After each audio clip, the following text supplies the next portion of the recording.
अस्सलाम वालेकुम। इस वीडियो में हम चैप्टर नंबर 6 को स्टार्ट करने वाले हैं। फर्स्ट ईयर बायो का 6 चैप्टर जो हमारा है प्रोकैरियोट्स। तो प्रोकैरियोट्स इस चैप्टर का नाम है और इसमें हमारा सबसे पहला टॉपिक है टेक्सोनॉमी ऑफ प्रोकैरियोट्स। उसके बाद archaea, bacteria and ecology and diversity, structure and shape of bacteria, और भी बहुत सारे हमारे टॉपिक हैं इसमें।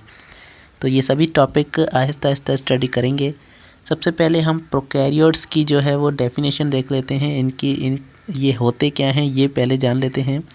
तो चैप्टर नंबर 3 में हमने जो है सेल में एक हमारा लास्ट टॉपिक था prokaryotic cell and eukaryotic cell. तो जो प्रोकैरियोट्स वो ऑर्गेनिजम्स होते हैं जो प्रोकैरियोट सेल के बने हुए होते हैं। ये ऑर्गेनिजम्स जो हैं वो थोड़े से कंप्लीट नहीं होते हैं, बल्कि इनके सेल के अंदर जो न्यूक्लियस है उन न्यूक्लियस की जो है वो मेम्ब्रेन सही से नहीं होती है। ऐसे ही मटेरियल जो है वो पड़ा हुआ होता है, इसको हम प्रोकैरियोट्स कहते हैं। आगे भी इसमें हम स्टडी करेंगे। सबसे पहला टॉपिक स्टडी करते हैं टैक्सोनॉमी ऑफ प्रोकैरियोट्स। तो प्रोकैरियोट्स वो ऑर्गेनिजम्स होते हैं जिनके पास जो है वो ट्रू न्यूक्लियस ना हो, सेल के अंदर ट्रू न्यूक्लियस ना हो, उसे हम प्रोकैरियोट्स कहते हैं। अब टैक्सोनॉमी का मतलब ये है कि उनकी क्लासिफिकेशन में कहाँ पर आते हैं। तो जैसा कि हमें पता है कि 5 किंगडम्स होते हैं हमारे क्लासिफिकेशन के, और उसमें जो है ये बैक्टीरिया कहाँ पर आते हैं ये हम आज इस वीडियो में जानेंगे। So let's start. In the recent past, all the living organisms are grouped into 5 kingdoms। तो ये जो पहले हमारे पास बहुत सारे जो सारे ऑर्गेनिजम्स हैं उनको 5 किंगडम्स में डिवाइड किया गया था।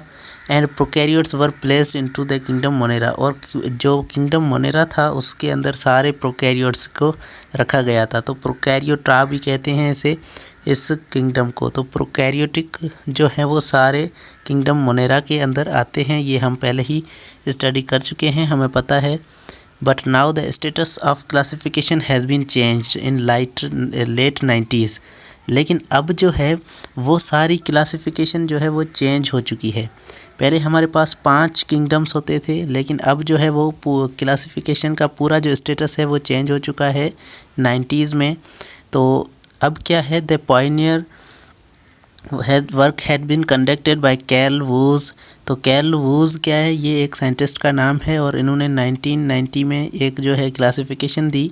And his colleagues proposed domain system of classification, और उसके कलीग्स ने मिलके एक नया क्लासिफिकेशन का एक नया सिस्टम दिया। पहले तो हमारे पास किंगडम सिस्टम होता था, लेकिन अब जो है वो डोमेन सिस्टम ऑफ क्लासिफिकेशन हमारे पास आ चुका है। डोमेन सिस्टम एक नया सिस्टम है क्लासिफिकेशन का। इसके अंदर देखते हैं हम क्या होता है। Based upon the different sub cellular structure, ribosome and cell membrane. अब ये जो है ये राइबोसोम और सेल मेम्ब्रेन के डिफरेंट स्ट्रक्चर जो सब सेलुलर ऑर्गेनेल्स हैं उनके बेस पर ये जो है क्लासिफिकेशन की गई है। ही described that the life has evolved on earth along 3 lineage called domain. तो इन्होंने डिस्क्राइब किया कि हमारी ज़िंदगी जो है अर्थ पे जो ज़िंदगी स्टार्ट हुई है वो 3 चीज़ों से हुई है, जिसे हम 3 डोमेन्स कहते हैं। विच इंक्लूड बैक्टीरिया, जिसमें बैक्टीरिया आ जाते हैं, आर्किया बैक्टीरिया, और आर्की बैक्टीरिया भी आ जाते हैं जिसे हम आर्किया भी कहते हैं। ठीक है, तो बैक्टीरिया, आर्की बैक्टीरिया और यूकैरियोट्स आ गए। ठीक है, तो एक हमारे पास बैक्टीरिया, एक आर्की बैक्टीरिया और एक यूकैरियोट्स, 3 चीज़ें हमारे पास आ जाती हैं इस डिवीज़न में, डोमेन सिस्टम वाले डिवीज़न में। This division is widely expected through out the world. अब ये जो डिवीज़न है ये पूरी दुनिया में एक्सेप्ट की गई है। इसकी तरह ही अब इससे हमें स्टडी करना पड़ेगा, क्योंकि ये पूरी दुनिया में जो है ये क्लासिफिकेशन अब मानी जाती है। तो डोमेन सिस्टम में हमारे पास सबसे पहले आ रहा है आर्किया, उसके बाद बैक्टीरिया, उसके बाद यूकैरिया में फिर से दूसरी चीज़ें आ जाती हैं, जैसे प्रोटिस्टा, मायोका, प्लांटी, एनिमलिया, हम सभी इसे यूकैरियोटिक में आते हैं। बाकी जो प्रोकैरियोटिक हैं वो बैक्टीरिया और आर्किया में आ जाते हैं सारे prokaryotes.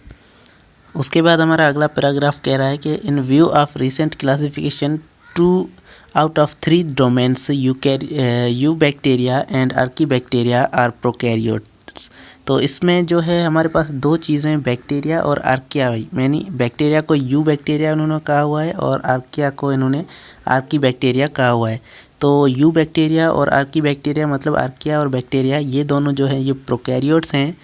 The domain Eubacteria comprises of all bacterial organism and recently given in the status of kingdom bacteria। तो यूबैक्टीरिया जो भी हैं, इसमें जो बैक्टीरिया आ जाते हैं यूबैक्टीरिया, ये इसमें सारे बैक्टीरिया ऑर्गेनिजम्स जो हैं, बैक्टीरियल ऑर्गेनिजम्स हैं, वो सभी इसके अंदर आ जाते हैं और इसे किंगडम बैक्टीरिया का भी स्टेटस दिया गया है अब। The domain Archaea comprises of rest of the prokaryotes, और उसके बाद बाकी जो भी प्रोकैरियोट्स बचते हैं वो आर्किया में आते हैं। पहले तो बैक्टीरिया में से बहुत सारे प्रोकैरियोट्स आ जाते हैं। जो बैक्टीरिया हैं, बैक्टीरिया के खुद के ही एक मतलब जो क्लासिफिकेशन है, तो बैक्टीरिया उसके अंदर आ जाते हैं और आर्किया जो हैं वो बाकी इसके अंदर बाकी प्रोकैरियोट्स आ जाते हैं। And the main domain Eukarya includes are eukaryotes including organisms in the kingdoms Protista, fungi, Plantae and Animalia. बाकी के 4 जो किंगडम थे हमारे पास, वो सारे किंगडम हमारे पास यूकैरिया डोमेन में आ जाते हैं। 3 डोमेन हैं हमारे पास, यूकैरिया, बैक्टीरिया एंड आर्किया। तो बैक्टीरिया में सारे बैक्टीरिया, यूकैरिया में सारे ऑर्गेनिजम्स जो हैं, 4 ही किंगडम जो हमारे पास 4 किंगडम थे, पहले 5 किंगडम थे, तो 4 किंगडम इसमें आ गए। यूकैरिया में एक बैक्टीरिया अलग हो गया और यूकैरिया एक अलग हो गया। उसके बाद यहाँ पर हमारे पास एक क्लासिफिकेशन जो सिस्टम है, ये पूरा यहाँ पर डिस्क्राइब किया गया है। इसको देख लेते हैं। पहले हमारी क्लासिफिकेशन हुई थी शुरुआत में, जो है 2 किंगडम क्लासिफिकेशन, जो हम पहले पढ़ चुके हैं, हमें 9th मैट्रिक में हमने पढ़ा था। तो 2 किंगडम वाली क्लासिफिकेशन में प्लांटी और एनिमलिया सिर्फ 2 किंगडम की क्लासिफिकेशन हुई थी। उसके बाद हैकेल ने जो क्लासिफिकेशन की वो 3 किंगडम की क्लासिफिकेशन की और उसमें आ जाते हैं प्रोटिस्टा, प्लांटी और एनिमलिया। 3 किंगडम की इन्होंने क्लासिफिकेशन की। उसके बाद चैटन ने 2 एम्पायर्स की क्लासिफिकेशन की। अब 2 एम्पायर्स में एक प्रोकैरियोट्स आ गए, एक यूकैरियोट आएंगे, ठीक है। तो प्रोकैरियोट और यूकैरियोट, ये जो क्लासिफिकेशन है ये 1925 में जो है वो चैटन ने की थी। उसके बाद कॉपलैंड ने 1938 में एक और क्लासिफिकेशन दी, जिसे 4 किंगडम क्लासिफिकेशन कहा गया। और ये किंगडम इसमें आ जाते हैं मोनेरा, प्रोटिस्टा, प्लांटे और एनिमलिया। 4 किंगडम हमारे पास आ गए।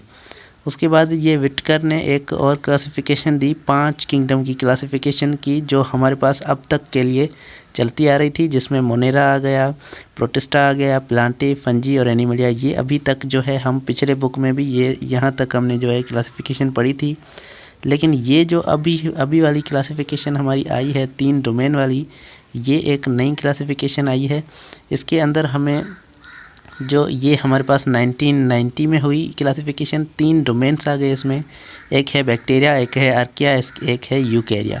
तो 3 इसमें डोमेन्स आ जाते हैं। ये हमने डोमेन्स स्टडी किए कि किसके अंदर क्या क्या आता है। उम्मीद है आपको पूरा जो है ये समझ में आ चुका होगा।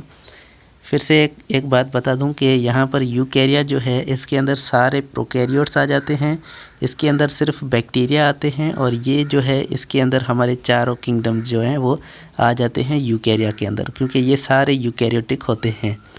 तो उम्मीद है आपको ये पूरा जो है ये समझ में आ चुका होगा। यहाँ पर एक पिक्चर भी है, हमारे जिस साइंटिस्ट ने ये डोमेन सिस्टम जो इन्होंने डोमेन सिस्टम को जो डिस्कवर किया, इन्होंने क्लासिफिकेशन की, तो ये आपको समझ में आ गई होगी। Thank you so much for watching. अल्लाह हाफिज़।